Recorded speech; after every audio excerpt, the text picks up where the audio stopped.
예, 여러분들 너무나 반갑고요. 특별히 에드워즈를 사랑하시는 분들이 이토록이나 많으신지 몰랐고요. 예, 비가 오는 중에서도 많은 분들 함께 참여해 주시고 함께 고민해 주셔서 너무나 감사를 드립니다.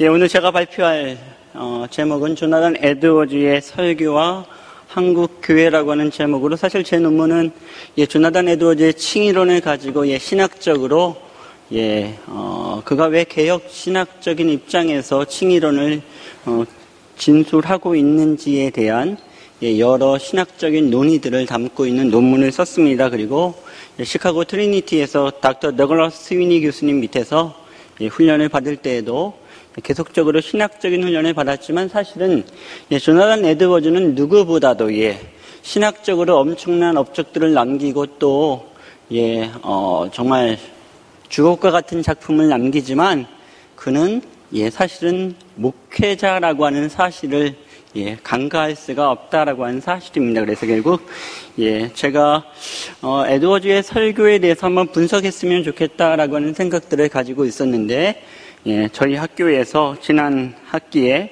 저에게 연구비를 주시고 에드워즈의 설교에 대해서 분석할 수 있는 기회를 주셨습니다. 그래서 사실 제가 오늘 발표하는 이 글은 일림논총이라고 하는 저희 학교에서 발행되어지는 그 신학 잡지에 기록되어져 있는 것입니다. 그러니까 여러분들이 혹이라도 원문을 보기를 원하시면, 제가 아무래도 오늘은 발제를 하는 거기 때문에, 강의를 하는 거기 때문에 좀 많이 요약할 수밖에 없고요. 여러분들이 좀 더 충분한 내용들을 보시기를 원하면 일림논총이라고 하는 저희 학교 책을 참조하셔도 되겠고, 저에게 오시면 제가 몇 분에게는 발송해 드리도록 그렇게 하겠습니다.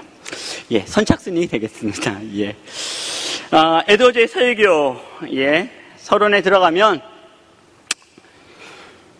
조나단 에드워즈는 말씀드렸던 대로 무엇보다도 경건하고 신실한 목회자요 설교자였습니다. 따라서 에드워즈가 가장 좋아하고 많은 시간을 보낸 것은 성경을 보고 설교를 준비하고 정말로 하나님의 말씀의 메시지를 어떻게 전달할까에 대한 묵상을 가질 때 그가 가장 행복해했던 시간이 아닐까라는 생각을 합니다.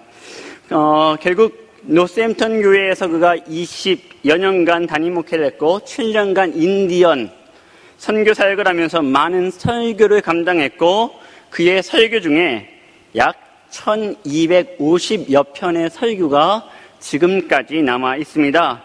오늘은 에드워즈의 성경 해석과 설교를 분석함으로 21세기 하나님의 말씀의 부흥을 꿈꾸는 우리 한국 교회가 과연 에드워즈에게 무엇을 배워야 하고, 정말로 에드워즈가 남겼던 그의 성경 묵상과 설교를 통하여서 우리가 어떤 면에서 접근해야 되고 우리의 문제는 무엇인가에 대해서 함께 생각해보는 시간을 가지고자 합니다.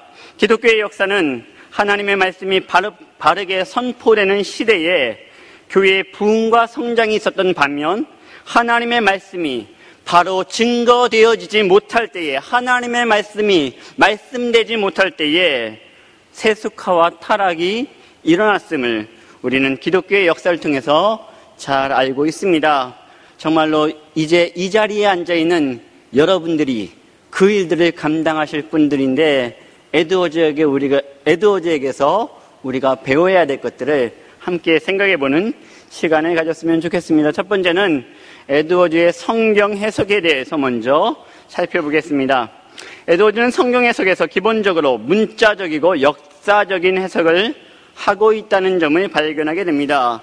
당시에 에드워즈의 상황을 좀 더 살펴봐야 될 필요가 있는데요. 왜 그가 문자적이고 역사적인 해석, 당연한 이야기지 라고 생각하실지 모르겠지만, 당시에는 여러분들 이신론자들, 디이스트들이 바로 성경에 대한 비평적인 해석 방식을 채택해서 기적이나 구약의 예언들처럼 초자연적이며 합리적으로 설명되지 않는 모든 내용들을 성경에서 제거하려고 하였으며, 이러한 것들은 모두 원시시대의 산물이다. 원시시대에 원시인들이 갖고 있었던 신앙의 모습, 초자연적인 것들을 인정하는 모습들, 그 당시에 기독교가 있었으니까, 시작되었으니까 그것밖에 되지 못하느냐라고 주장들을 하는 것에 대항하여서, 이 신론자들에 대항하여서 에드워즈는 비합리적이며 비록 이해가 안 되는 것처럼 보이는 가르침들이라고 할지라도 성경에 기록된 내용이라면 하나님이 주신 진리들이기에 절대 부인하지 말고 수용해야 한다라고 그는 믿었고 그렇게 설교했었던 것입니다. 따라서 에드워즈는 기본적으로 성경의 문자적인 의미를 통하여서 1차적으로 본문을 해석하고 있다라고 하는 사실입니다. 에드워즈의 설교집을 가만히 보시면 첫 번째 가장 처음에 나오는 것이 바로 본문과 그 다음에 나오는 주해라고 하는 부분입니다. 아주 짧게 기록되어지지만 상당히 심도 있게 말씀의 원어들을 해석하고 당시의 역사적인 배경을 해석하고 있는 에드워즈의 노력을 발견할 수가 있습니다. 특별히 이와 함께 성경에 나오는 초자연적인 역사와 기적, 예언 등의 기록들을 문자적으로 해석해야 된다고 그는 믿었습니다. 또한 성경의 각 저자가 의도하는 내용과 그 의미를 명확히 파악하기 위해 그는 노력합니다. 이어 에드워즈는 성경을 기반으로 하여서 한 차원 더 나가기를, 사실은 바로 이전에 우리 강의자들께서 먼저 말씀들을 다 하셨는데 그의 설교에는요 신학이 녹아 들어가 있다라고 하는 사실입니다. 성경을 기반으로 하는 신학적 사상들, 특별히 하나님의 영역 주권, 선택, 원죄론, 칭의론, 종말론 등이 아무리 신비스럽고 비합리적으로 믿어지지 않는 것들이라고 할지라도 이는 성경이 가르치는 대로 믿어져야 하는 진리라고 그는 생각을 했고 그것들을 전달하기 위해서 노력했다라고 하는 사실입니다. 이런 기반에서 에드워즈는 역사적 사실들에 대한 해박적인 지식을 통하여서 성경의 역사적 지리적 배경에 대한 충분한 이해를 그의 설교에서 제공하는 것을 볼 수가 있습니다. 두 번째로 에드워즈의 성경 해석은 영적인 해석이다라는 점입니다. 다소 조금 충돌할 수 있는 면이 있는데 문자적이고 역사적인 해석을 했던 에드워즈가 영적인 해석을 한다라고 하는 사실입니다. 그는 역사적 해석의 중요성을 인지하면서도 동시에 하나님의 말씀과 계시는 영적으로 풀어 해석해야만 하는 차원이 있다라고 생각을 합니다. 즉 성경은 하나님의 말씀이시기에 인간의 언어와 역사적 해석의 차원을 넘어서는 분명히 1차적인 의미가 있고 역사적인 해석들을 분명하게 해야 되지만 그럼에도 불구하고 이것은 신의 언어이기 때문에 하나님의 말씀이시기 때문에 영적으로 우리에게 전달하시려고 하는 탁월한 신적인 언어이기에 신적인 부분들을 이해하여야만 하나님의 말씀을 제대로 해석할 수 있다라고 생각을 해서 그는 영적인 해석을 하는 모습을 볼 수가 있고요. 그의 대표적인 것이 바로 그의 모형론 타이폴로지를 들 수가 있습니다. 에드워즈는 타이폴로지에서 하나님은 태초부터 지금 그리고 앞으로 다가올 미래의 모든 일들을 드러내시기 위하여서 상징적인 표현들을 지속적으로 사용하시는 분으로 생각하였고 여기에 대하여서 구약에 나타나는 사건들과 인물들은 신약에서 이루어질 성취를 기다리고 있는 모형들로 보게 됩니다. 결국 그 중에 예를 몇 가지를 들어보면 에드워즈는 신명기 34장에 기록된 모세의 죽음을 예로 들면서 모세는 비록 이스라엘 백성을 출애굽시켜 광야에서 지도자의 역할을 하였지만 약속의 땅 가나안에 들어가는 데는 실패했다. 이에 대해 에드워즈는 해석하기를 모세의 지도자로서의 한계를 지적하면서 하나님이 모세에게 주신 구약 율법의 한계를 영적으로 암시하는 사건, 모세가 충분하게 가나안 땅, 약속의 땅에 들어가지 못하는 그 모습이 바로 구약 율법의 한계를 우리에게 드러내주는 사건이다라고 해석을 하는 것을 볼 수가 있습니다. 이외에도 에드워즈는 이스라엘이 번성했던 솔로몬의 왕국을 마지막에 하나님이 다스리실 영원한 하나님의 예표로, 하나님 나라의 예표로 보고 있습니다. 솔로몬의 통치 시대에 어떠한 대적이나 원수들도 솔로몬 왕과 그 왕국에 감히 도전하거나 맞설 수 없었던 것처럼 메시아 시대가 도래하면 어떤 누구도 그리스도와 그분이 다스리시는 나라를 대적할 수 없을 것이며, 솔로몬 왕국이 누렸던 그 풍요함과 그 영적인 부요함은, 그 강성함은 바로 하나님 나라에서 하나님의 백성들이 누리게 될 그러한 부요함과 영원함의 예표이다라고 말씀을 하고 있습니다. 세 번째로 에드워즈의 성경 해석은 예수 그리스도 중심적이다라고 할 수가 있습니다. 에드워즈는 모든 해석의 중심에는 바로 그리스도가 있어야 한다라고 생각을 합니다. 특별히 메시아의 모형들이라고 하는 그의 책 Types of the Messiah라고 하는 자신의 작품에서 구약의 인물들과 그들의 일생 그리고 여러 사건들을 모두 다 메시아와 아주 적극적으로 연결시키고 있는, 즉 여러분들 타이폴로지의 사실 연장선상으로 볼 수가 있는데, 결국 구약의 인물들과 사건들에 아주 적극적으로, 그리고 매우 정말로 좀 무리수가 둔다라고 생각이 들 정도로 메시아의 모형으로 해석하고 있다라고 하는 사실입니다. 그 중에 하나가 뭐냐 하면, 가나안 정복을 예로 들면서 여호수아가 이스라엘 백성들의 지도자가 되어 종살이하던 애굽에서 약속의 땅인 젖과 꿀이 흐르는 가나안 땅으로 인도하는 모습을 그가 예로 들면서 예수 그리스도께서 택하신 자신의 백성들의 인도자가 되어 그들을 안식과 영광의 나라로 인도하는 모습의 예표로 여호수아를 들고 있으며, 또 하나 에드워즈는 자신의 무용론적인 해석에서 고래의 뱃속에서 사흘 동안 지내다가 나온 요나는 그리스도의 죽음과 부활을 상징한다라고 해석을 합니다. 즉 사흘이라고 하는 숫자를 매개체로 하여 요나와 그리스도를 매우 적극적으로 연결시키고 있습니다.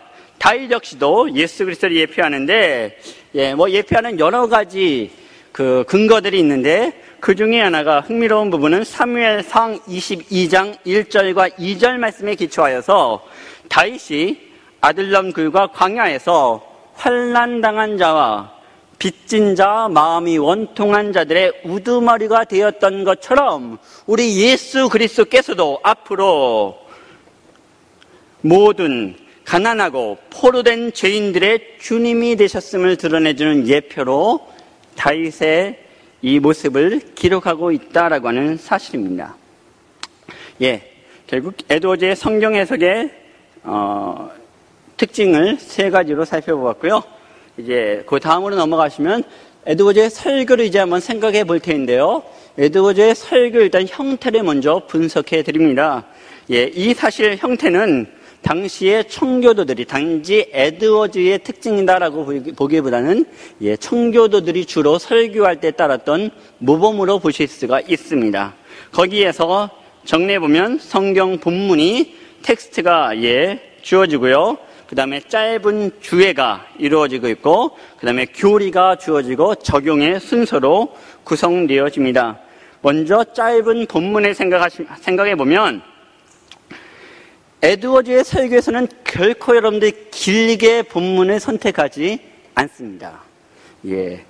이렇게 에드워즈가 본문을 짧게 선택하는 이유는 그의 설교가 주로 하나의 주제를 중심으로 이루어지는 주제 설교이기 때문입니다.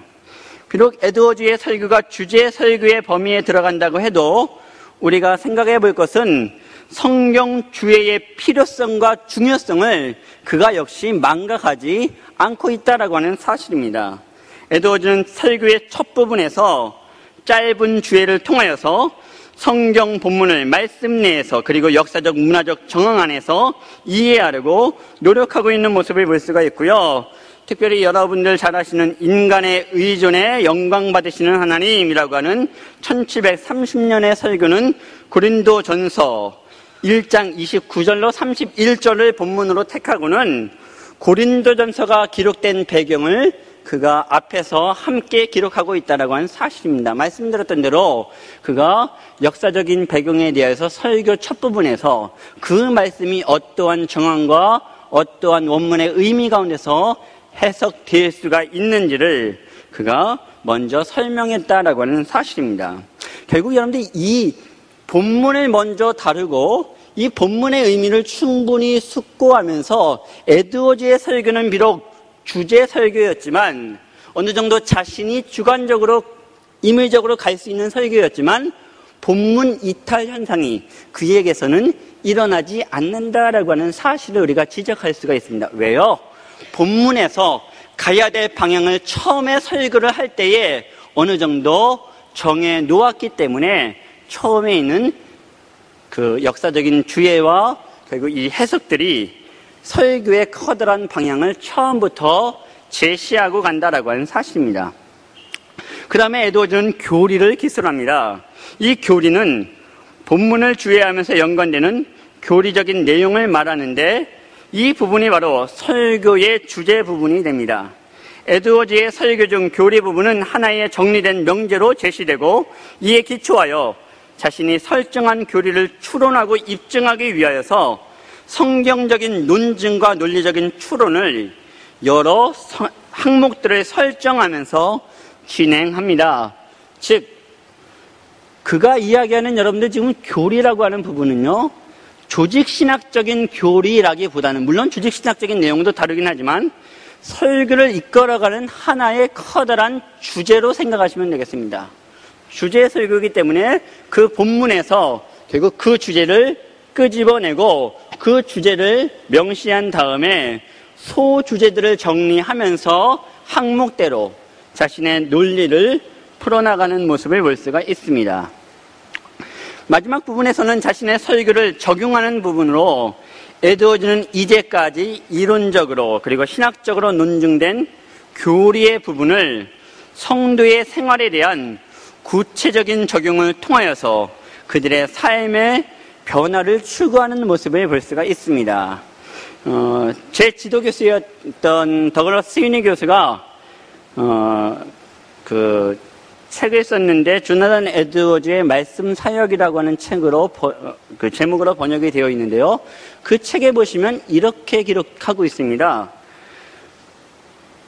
당시 개혁파 교회들과 목회자들은 웨스트민스터 예배 모범에 권장하는 대로 교군의 성도들의 삶에 적용할 수 있는 말씀의 실제적인 적용점들을 그들의 설교에서 강조하고자 했다라고 하는 사실입니다.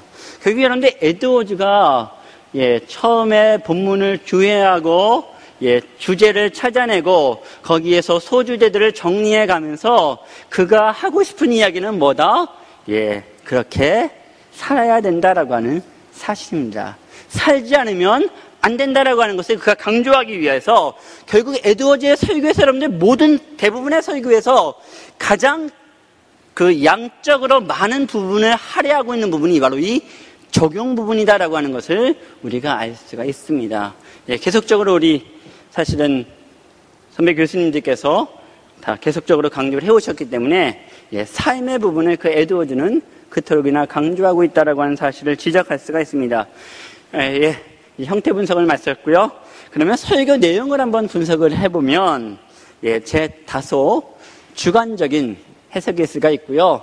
또 하나 여러분들 질문하실 때 에드워즈의 설교를 과연 얼마나 읽으셨습니까? 이렇게 많이 에드워즈가 남은 게 너무나 많으셔가지고 정말 많은 것들을 읽지는 못했지만 제가 졸업 논문에 썼었던 박사 논문에 썼던 에드워즈의 칭의론도 사실은 그가 칭의 설교를 기반으로 해서 정리했던 것이고 이외에 여러 가지 신학적인 작품들을 함께 읽으면서 그의 설교들을 제가 읽었던 설교들을 한번 분석해 보았습니다. 첫 번째 특징은 에드워즈의 설교는 인간 내면의 거룩한 감정에 호소하는 특징을 가지고 있다라고 하는 사실입니다. 에드워즈는 여러분들 우리 정 교수님께서 말씀하셨던 것처럼 신앙이란 거룩한 감정을 동반한다라고 신앙 감정론에서 그가 밝히고 있습니다. 즉 감정은 사람이 행동하는 원천일 뿐만 아니라 참된 신앙은 대체로 거룩한 감정 안에 있다라고 단언합니다. 즉 신앙과 거룩한 감정과는 매우 밀접한 관계가 있다는 것입니다.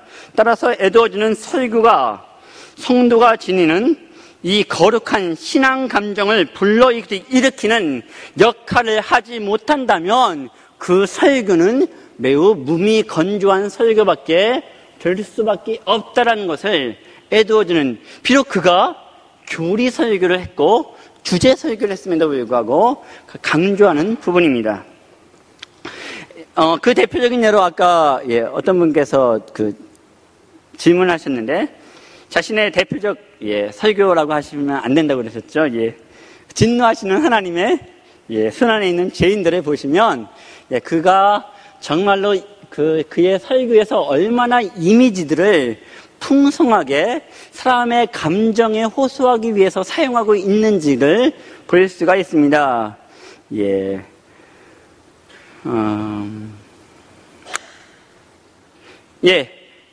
에드워즈는 이 설교에서 설교의 주제인 오직 하나님의 뜻만이 언제든 지옥에 떨어질 수 있는 악인을 붙잡고 있다라고 정리하여 서술한 후에 진리에 대한 명확한 언급 후에 에드워즈는 이제 누가 죄인이며 지옥은 어떤 곳인지를 자신의 생생한 이미지를 동원해서 설명하고 있습니다. 사람은 추상적인 개념보다는 이미지에 더 잘 반응하기 때문이다라고 생각했기 때문입니다. 결국 그는 하나님의 심판의 모습에 대해서 이렇게 묘사합니다. 하나님의 진노는 악인들에 대하여서 불타고 있고 악인들의 멸망은 언제든지 일어날 수가 있다. 지옥은 준비되어 있고 불은 예비되어 있으며 용광로는 지금 뜨겁게 달구어져 그들을 받을 준비를 하고 있고 불꽃은 지금 엄청나게 이글거리고 있다. 번쩍이는 칼은 뽑혀져서 악인들의 머리를 겨누고 있으며 지옥은 악인들 아래에서 입을 벌리고 있다라고 해서 단지 정말로 죄를 지으면 지옥에 갑니다라고 하는 이야기를 한 것이 아니라 이미지화하여서 그가 지옥의 이미지들을 그가 불로 충분히 사용하면서 성도들의 감정에 다가가고 있는 모습을 볼 수가 있습니다. 또 하나 여러분들, 그래서 그러면 에드워즈는 천국은 어떻게 묘사했을까 또 한번 찾아봤습니다. 그랬더니 천국은 사랑의 나라입니다 라고 하는 그의 설교에서 그 역시도 천국을 생생한 언어로 이미지화하는데, 천국에서는 사랑의 원천이 흘러넘쳐서 사랑과 기쁨의 시내와 강을 이루어 모든 사람이 마시며 수용할 수가 있습니다. 그렇습니다. 사랑은 흘러넘쳐 사랑의 바다를 이루게 될 것입니다. 결국 사랑이라고 하는 이 어떻게 보면 추상적일 수 있는 개념을 물이라고 하는 이미지에다가 붙여서 풍성한 물, 정말로 엄청난 이 물이 있는 바다의 모습, 풍부한 강의 모습을 가지고 천국과 사랑의 모습을 그리고 있는 에드워즈의 모습을 볼 수가 있습니다. 에드워즈는 이렇게 생각했었습니다. 나는 청중들의 감정을 최대한 불러일으키는 것이 나의 임무다라고 생각한다. 나의 설교자로서의 임무다라고 생각을 한다. 오랫동안 간절하고 감동적으로 설교하는 방식이 이제까지 무시되어져 왔다. 당시에 설교의 패턴이 지나치게 이론적이기 때문에 이거에 대해서 그가 비판했던 것입니다. 결국 이러한 설교는 인간의 본성을 충분히 고려하지 못하고 있는 설교다라고 그가 지적하고 있습니다.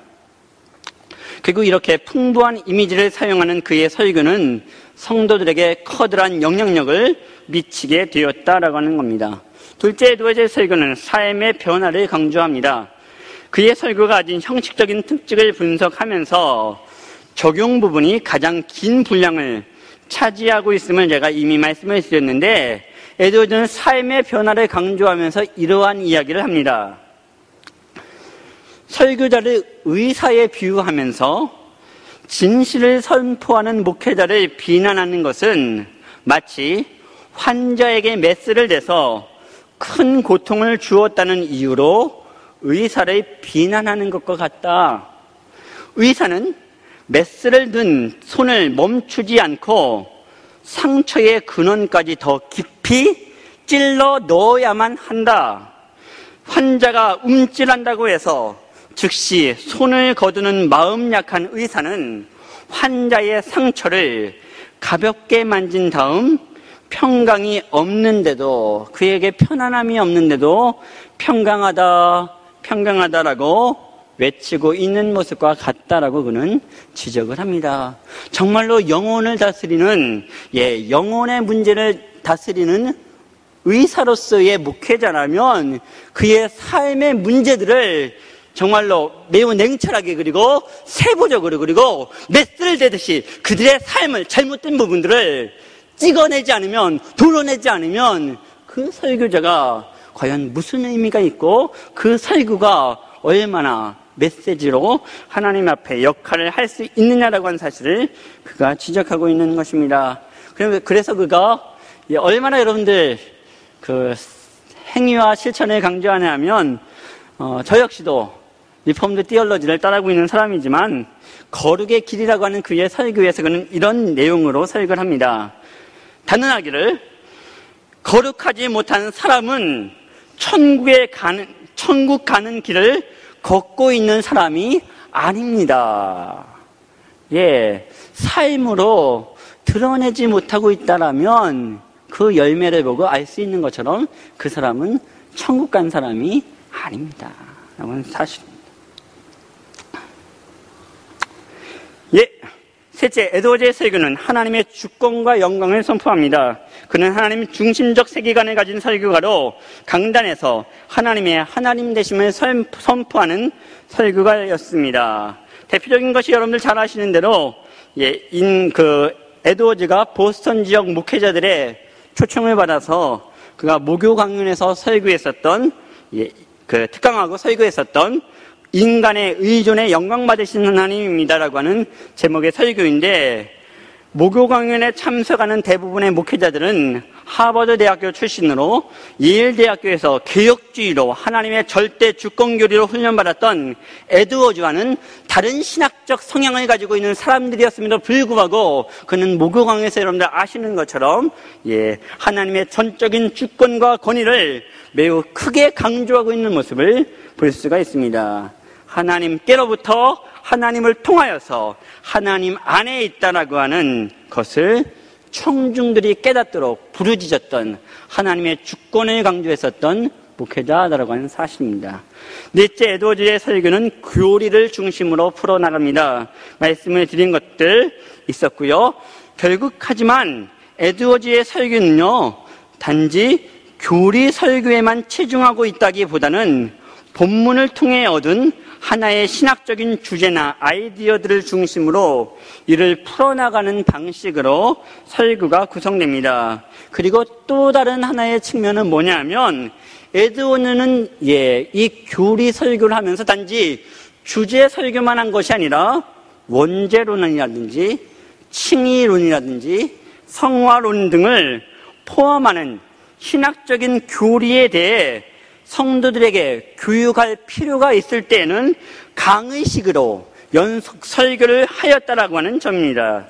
그 대표적인 예가 제가 박사 논문을 쓰기도 했었던 오직 믿음으로 인한 칭의 Justification by Faith Alone이라고 하는 설교인데, 에드워즈는 당시에 알미니안적인 인본주의 교리가 자신이 목회하던 성도들을 매우 혼란스럽게 한다라고 하는 사실을 발견하게 됩니다. 그는 그래서 서술을 하기를, 최근 일어나기 시작한 신학적인 논쟁으로 인해 많은 사람들이 구원의 문제에 대한 교리를 혼동하게 되었다. 자신이 목회하는 성도들의 문제와 혼란한 점이 무엇인지를 정확하게 목회자로서 그가 파악을 한 후에 이신칭의 설교를 그가 하게 되는 것입니다. 결국 그가 이신칭의 설교를 하고 나서 하나님의 은혜를 성도들이 구하게 되었고, 이것이 바로 부흥을 또한 이끌게 되는 유명한 하나의 계기가 되는 설교가 됐는데, 이 신칭의 교리에 대해서 이신층의 교리에 대한 이 설교에 대해서 자신이 평가하는 모습이 이렇게 나와 있습니다. 강단에서 칭의의 교리를 가르친다는 이유로 나에게 많은 비판이 있어 왔다. 예. 목사가 교리 설교만 한다는 거죠. 이신층이 어려운 설교를 한다는 거죠. 하지만 우리를 주관하시는 놀라우신 하나님의 역사가 설교 가운데 있었으며 오직 그리스도의 의로만이 드러나기를 원하는 많은 영혼들이 오히려 주님께로 더 많이 돌아오게 되었다. 이 신칭의 교리를 가르치며 하나님의 역사가 시작된 것은 분명하며 그분의 역사는 이 모든 과정 가운데 분명하게 드러났다라고 하는 사실입니다. 여러분, 제가 적용 부분에서도 꼭 말씀을 드리고 싶은 부분인데요. 예. 우리가 여러분들이 설교를 준비한다라고 할 때 감정이라고 하는 부분들 놓칠 수 없습니다. 하지만 중요한 것은 과연 우리가 신학적인 주제들을 얼마나 우리의 교인들에게 가르치며 설교의 메시지에서 전달하고 있느냐라고 하는 사실입니다. 제가 꼭 이 부분을 말씀드리고 싶은 게 뭐냐면 제가 후반부에서도 그런 지적들을 하나 하는데 주일날 물론 여러분들 당시와는 좀 틀리죠. 현대교회는 틀릴 수 있습니다. 상황이 틀리고 여러 가지 배경이 틀릴 수 있지만 당시에 에드워즈가 설교를 할 때 비록 여러분들 지금은 그 교리를 가르치기 위해서 속으로 성경 공부반을 평일날 운영할 수가 있습니다. 그래서 가르칠 수가 있어요. 근데 중요한 거는 과연 주일날 앉아있는 나의 모든 양들에게 과연 여러분들 우리가 하나님의 이 신학적인 교리들과 진리들을 얼마나 우리의 설교의 메시지를 통해서 전달하고 있느냐라고 하는 사실입니다. 즉 감정의 포인트가 지나치게 맞추어 주어서 다뤄야 될 조금 하드하고 조금 무거운 주제들을 우리가 혹이라도 피해가고 있는 그러한 모습은 있지 않은지, 그리고 혹이라도 우리가 화요일날 성경 공부해서 하면 되는 거지, 목요일날 우리 제자반에서 하면 되는 거지라고 생각하면서 주일날 정말로 모든 나의 책임 있는 양들이 앉아있을 때에 과연 우리들은 책임 있게 하나님의 진리들을, 교리들을 얼마나 전달하고 있느냐라고 하는 사실입니다. 여기에 대해서 물론 항상 이런 아내와 한국교회에 대한 좀 부정적인 이야기를 하다 보면 항상 우리 은혜스러운 우리 아내께서는 항상 저에게 그렇게 얘기합니다. 당신이 목회해봐. 당신이 목회하면 그리 쉬운 일은 아닐 거야. 맞습니다. 정말 쉬운 일은 아닌데 여러분들께 제가 학자로서 도전을 드릴 수 있는 부분도 있다라고 생각을 합니다. 혹이라도 제가 지나치게 극단적으로 과장해서 말씀을 드린 부분이 있다면 용서해 주시기를 바랍니다. 다섯째, 에드워즈의 설교는 청중의 눈높이에 맞추는 설교를 했다라고 하는 사실입니다. 에드워즈는요, 특별히 이런 특징을 드러내는 게 뭐냐면 에드워즈가 노샘턴 교회를 23년간 목회를 하다가 7년 동안 인디언 순교를 위하여서 스탁브리지로 가서 그가 했던 설교들을 비교하면 완전히 구조가 틀립니다. 즉 아까 말씀드렸던 형식적인 형태가 다 무너지게 됩니다. 왜요? 인디언들에게 설교하는데 본문 주회, 역사적 배경, 그 다음에 교리, 그리고 논리적인 어떤 주제들, 이거 지금 이야기할 수 있는 시간이 없다라고 하는 거죠. 그 정도 배경도 없고, 결국 이러다 보니까 매우 짧게 핵심적인 메시지만을 전달하고 있는 에드워즈의 모습을 볼 수가 있고요. 에드워즈의 이 설교가 주로 만연체로 기록되어 있는데 너무나 놀랍게도 인디언들에게 한 설교는 매우 짧은 간결체로 기록되어져 있습니다. 또 하나 이렇게 분석을 하는 분들 중에서는 이런 이야기를 하시더라고요. 에드워즈가 왜 인디언들에게 설교할 때 짧게 이야기할 수밖에 없었는가? 그건 어쩔 수 없었는데 왜? 에드워즈가 인디안 말을 못하니까 통역이 있었다는 거죠. 통역에게 여러분들 통역 옆에 있는데 이렇게 만연체로 쭉 설교를 하면 통역도 힘들어하고 본인도 메시지가 잘 전달되지 않으니까 그런 게 아니겠느냐라고 분석을 하시는데 맞습니다. 하여튼 간에 중요한 것은 청중을 보고 그가 설교했다라고 하는 사실입니다. 이렇게 해서 에드워즈의 설교 내용을 분석을 했고요.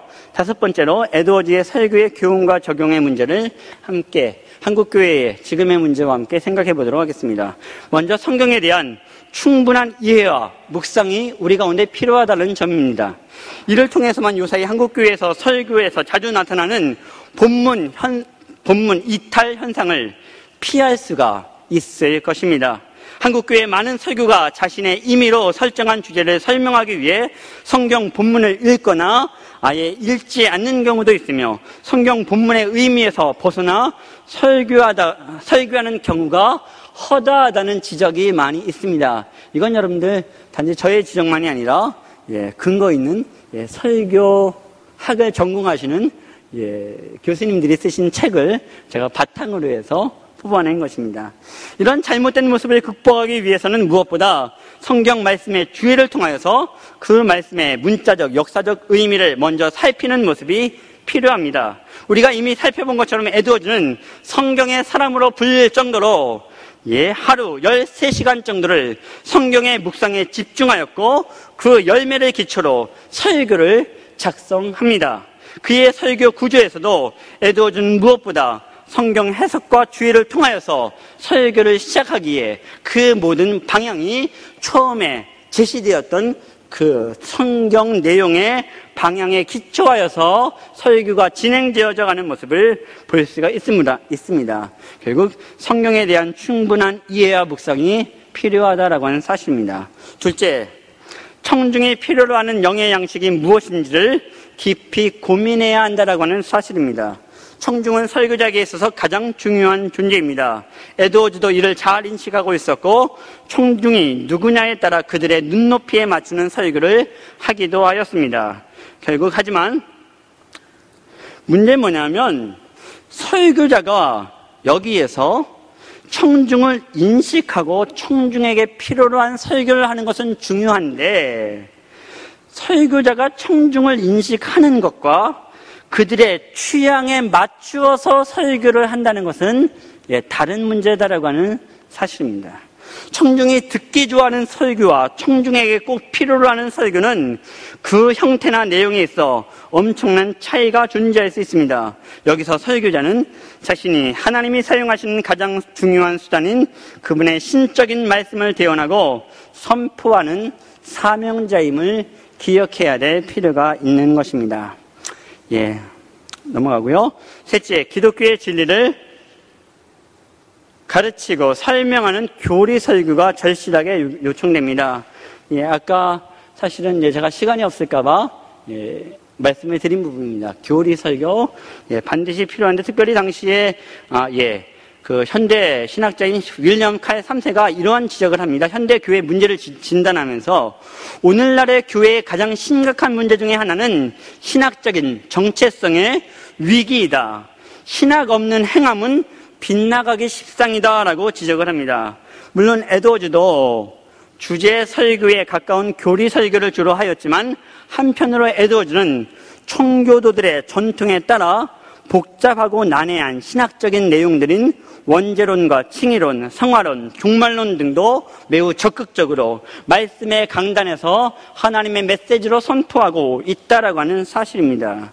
즉 현재 한국교회 설교들은 사람의 감정에 호소하는 데에 초점을 맞추면서 청중들이 혹 지루해야 할 수 있는 교리적인 내용과 신학적인 주제가 다루어지지 않고 무시되는 경우가 자주 있는데 이런 것들을 우리가 좀 더 생각해 보아야 될 필요가 있지 않은가라는 생각을 가지게 됩니다. 결국 결론으로 말씀을 드리면요. 제 지도 교수님이셨던 스승님인 더글라스 스위니 교수가 에드워즈는 어떤 사람이었느냐 이런 말씀을 하나 하셨어요. 진정으로 에드워즈는 하나님께서 말씀 사역을 통해서 역사하신다라고 믿은 사람이었다. 하나님께서 여러분들 잘 아신 대로 에드워즈의 그 신론 중에 중요한 그 개념이 하나 있는데, 커뮤니케이티브 빙이라고 하는 의사소통하는 존재라고 하는 하나님의 존재를 의사소통하시는 하나님으로 보십니다. 근데 여러분들 이 의사소통하기를 원하시는 하나님의 모습, 그것은 바로 말씀 사역이 주가 될 수밖에 없다라고 하는 사실입니다. 결국 하나님의 말씀을 맡은 우리들이 에드워즈가 보여주었던 이러한 교훈들을 따라서 혹이라도 인간적인 모습과 어떤 인간적인 유혹들 속에서 설교자로서의 역할들을 우리가 하고 있다면 우리의 모습을 한 번 더 점검해 보시고, 하지만 에드워즈가 정답은 아니다라고 생각이 되고요. 여러분들께서 이 시대에는 여러분들에게 말씀을 맡겨주셨습니다. 하나님이 우리에게 주신 이 사명, 에드워즈처럼 신실하게 감당하셔서 참으로 하나님의 마음을 이 자리에 있는 분들이 다 흡족하게 해드릴 수 있는 주의 종들 되시기를 축원드리겠습니다. 수고하셨습니다.